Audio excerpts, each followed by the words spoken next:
आज high profile नामांकन का दिन है। मोदी सरकार के 2 मंत्री आज नामांकन भरने वाले हैं। रक्षा मंत्री राजनाथ सिंह लखनऊ से करेंगे, स्मृति ईरानी अमेठी से आज नामांकन दाखिल करेंगी। राजनाथ सिंह 2014 से लखनऊ के सांसद रहे हैं, जबकि स्मृति ईरानी यहां से दूसरी बार चुनाव जीतने के लिए मैदान में उतर रही हैं। पिछली बार स्मृति ईरानी ने राहुल गांधी को पटखनी दी थी, लेकिन इस बार अब तक यह साफ नहीं कि स्मृति ईरानी के खिलाफ कौन अमेठी से चुनावी मैदान में उतरेगा। अटकलें तो यही तेज है कि राहुल गांधी अमेठी से पर्चा भर सकते हैं, लेकिन कांग्रेस इस पर कोई फैसला अभी तक नहीं ले पाई है। कांग्रेस अध्यक्ष मल्लिकार्जुन खड़गे का कहना है कि कुछ दिनों में यह फैसला हो जाएगा।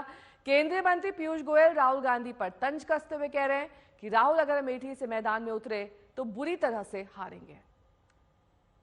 वायनाड में वहां पर की लोगों की डिमांड थी, लोग पूछे, वो गए। जनता कहाँ पूछती है वहां लीडर जाते रहता है। यहाँ पर लोगों के डिमांड के वजह से वहां भेजे। अब आगे की बात है, थोड़े दिन ठहरो और रायबरेली और अमेठी में कौन से कैंडिडेट आएंगे, क्योंकि मेरे को तो साइन करके भेजना पड़ता ना, तो मैं देख के ही मैं आपको बोलूंगा ये कैंडिडेट हमारा है तो डाल रहे हैं। आप सबके माध्यम से चुनौती देना चाहूंगा, मैं खुले दिल से स्वागत करूंगा। राहुल गांधी जी मेरे क्षेत्र में आए, उत्तर मुंबई में, और लड़े। वो चाहे तो उत्तर मुंबई भी आए, अमेठी भी आए, बनारस में लड़े ना। हिम्मत है तो बनारस में लड़के दिखाए। और मुझे लगता है उन्होंने 4-5 कॉन्स्टिट्यूएंसी से लड़ना चाहिए। कोई शायद तुक्के में एक आध आ जाए, क्योंकि वायनाड से तो हार रहे हैं। और मेरी बहन स्मृति ईरानी जी उनको अमेठी से इतनी बुरी हार दिलाएंगे इस बार कि फिर वो पार्लियामेंट में तो आने का सवाल नहीं है, पर वो जनता के बीच में जाने लायक नहीं। कुमार अभिषेक मेरे सहयोगी जुड़ गए हैं तमाम जानकारी के साथ। ये खड़गे जी कह रहे हैं कि कुछ दिन में फैसला हो जाएगा। ये कुछ दिन कब आएंगे, ये सस्पेंस कब खत्म होगा? क्या वाकई आत्मविश्वास की कमी है जिसको लेकर अमेठी से अभी तक ये नहीं साफ हुआ है कि राहुल गांधी वहां से पर्चा भरेंगे या नहीं भरेंगे? पहले कहा जा रहा था वायनाड का इलेक्शन हो जाएगा उसके बाद भरेंगे।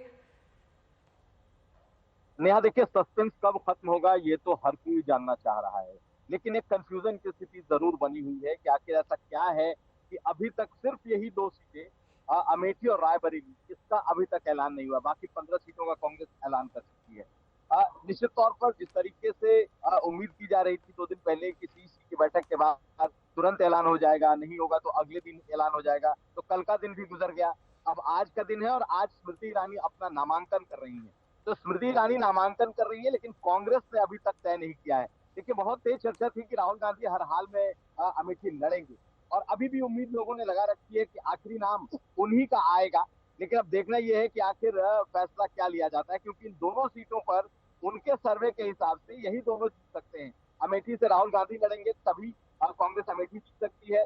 प्रियंका गांधी या गांधी परिवार का कोई लड़ेगा तभी रायबरेली जीत सकती है। तो इन दोनों के पास जो फीडबैक ऐसे ही गया है, लेकिन सचमुच अमेठी इसलिए भी बड़ी लड़ाई का क्षेत्र बनेगा नेहा, क्योंकि पिछले 5 सालों से लगातार स्मृति ईरानी अपने क्षेत्र में बनी हुई है और राहुल गांधी को चुनौती दे रही है।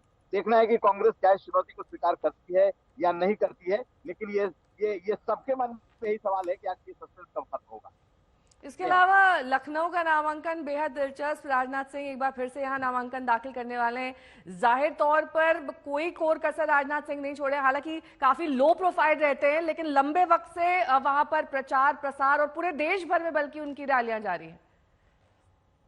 बिल्कुल, लखनऊ से राजनाथ सिंह का जो रिश्ता है थोड़ा अलग है। वो रहे ना रहे, उनके लिए काम करने वाले लोग यहाँ मौजूद रहते हैं।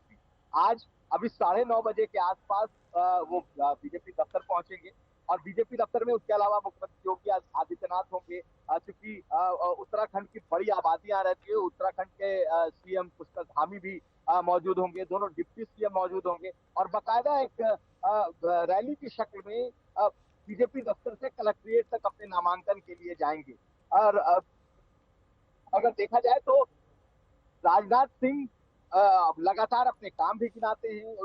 लखनऊ के लिए उन्होंने जितने काम किए हैं या जिस तरह के फ्लाईओवर या जिस तरीके से उन्होंने यहाँ विकास के काम किए, उसे वो गिनाते रहते हैं, अमूमन आते रहते हैं। इसलिए लखनऊ से उनका रिश्ता अलग है, और आज ये देखने को मिलेगा जब उनका नामांकन होगा। निश्चित तौर पर लखनऊ ऐसी सुरक्षित सीट बीजेपी की कई दशकों से बनी हुई है जो कोई और जीत ही नहीं पाया है। तो इस लिहाज से राजनाथ सिंह के लिए पहले से सेफ सीट कही जाती रही है, लेकिन आज नामांकन में ये भी दिखेगा कि आखिर बीजेपी किस तरीके से इस नामांकन को कितना भव्य बनाती है। ठीक है, मैं लौटूंगी आपके पास। अभिषेक मिश्रा भी हमारे साथ जुड़ गए हैं तमाम जानकारी के साथ अमेठी से, लेकिन इस बीच आपको सुनवा देते हैं किस तरीके से ये चुनावी जंग बेहद दिलचस्प हो गई है।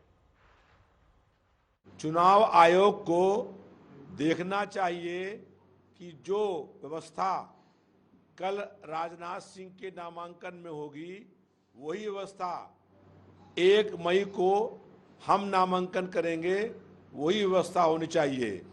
अगर व्यवस्था में कोई बदलाव परिवर्तन है तो इसका मतलब है कि चुनाव आयोग भी निष्पक्ष नहीं है। अगर चुनाव हो रहा है उस समय 2 प्रत्याशी चुनाव बराबर से लड़ रहे हैं, दोनों के लिए समान सुविधा होनी चाहिए। आज जो लखनऊ के सांसद हैं उनके नामांकन के लिए प्रशासन, पुलिस, पीएसी बैरिकेडिंग करवा रही है। उनके प्रशासन जो है पूरा लगा हुआ है, जिससे लग रहा है कि प्रशासन निष्पक्ष नहीं है और प्रशासन जो है वो एक प्रत्याशी को मत देने का काम कर रहा है, जो पूर्ण रूप से अनुचित है। अभिषेक मिश्रा मेरे सहयोगी जुड़ गए हैं तमाम जानकारी के साथ अमेठी से। अभिषेक, देखिए बेहद दिलचस्प है, अमेठी में स्मृति ईरानी के खिलाफ कौन उतरेगा मैदान में कांग्रेस की तरफ से, यह अभी स्पष्ट नहीं है। ऐसे में एक बड़ी लड़ाई अमेठी में देखने को मिल सकती है जिसमें स्मृति ईरानी का अपर हैंड हो सकता है, क्योंकि वो बेहद आत्मविश्वास के साथ अमेठी में पिछली बार चुनाव जीती थी। वहां पर उन्होंने घर बनाया, बाकायदा वहां पर गृह प्रवेश हुआ और ये जताने की कोशिश की कि वो अमेठी की हैं।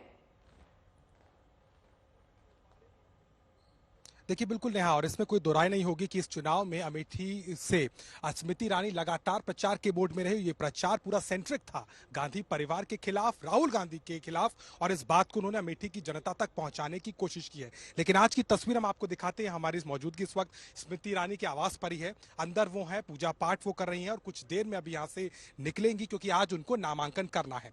वो नामांकन जिसके लिए खुद मध्य प्रदेश के मुख्यमंत्री मोहन यादव यहाँ पहुंच रहे हैं और पूरे शोबाजी के साथ कह लीजिए, रोड शो के जरिए जो है ये नामांकन होने वाला है। महत्वपूर्ण इसलिए भी है क्योंकि एक सीधा संदेश वो दे रही है कि चुनौती अमेठी में नहीं है। लगातार उन्होंने सवाल किया कि राहुल गांधी इस जगह को पहले ही छोड़कर भाग गए, वो अपना घर वायनाड बताते हैं। उनके जीजा रॉबर्ट वाड्रा पर भी निशाना साधा, जगदीशपुर वालों से कहा कि आप अपने कागज संभाल लो, नहीं तो जीजा के आपकी संपत्ति ले लेंगे। और लगातार जो है वो इस बात को कहती रही कि इस सीट से अब गांधी परिवार का कोई नया सदस्य उतरने की तैयारी नहीं कर पा रहा। लेकिन कांग्रेस के खेमे में तैयारी ये भी चल रही है, माना जा रहा है कि आज से कल में ये सामने आ जाएगा। राहुल गांधी, प्रियंका वाड्रा दोनों के नाम जो है उत्तर प्रदेश की यूनिट ने सामने रखे हैं और यहां की जो रिपोर्ट है वहां भी जो कार्यकर्ता है, जो डिस्ट्रिक्ट यूनिट है कांग्रेस की, वो तैयारी पहले ही कर चुकी है। उनकी टीम यहां पहुंच रही है। तो लगता है कि लड़ाई बड़ी दिलचस्प होगी। लेकिन आधिकारिक तौर पर भले ही अभी सामने ना हुआ हो, लेकिन जिस तरीके की बयानबाजी चल रही है, तैयारी चल रही है, वो दिखाती है कि एक बार फिर से स्मृति ईरानी पूरे तरीके से यहां पर चुनौती देने की तैयारी कर रही हैं और इसका असर चुनाव के नतीजे पर क्या होगा वो भी बड़ा दिलचस्प होने वाला है। ठीक है, बहुत बहुत शुक्रिया इस तमाम जानकारी के लिए आपका।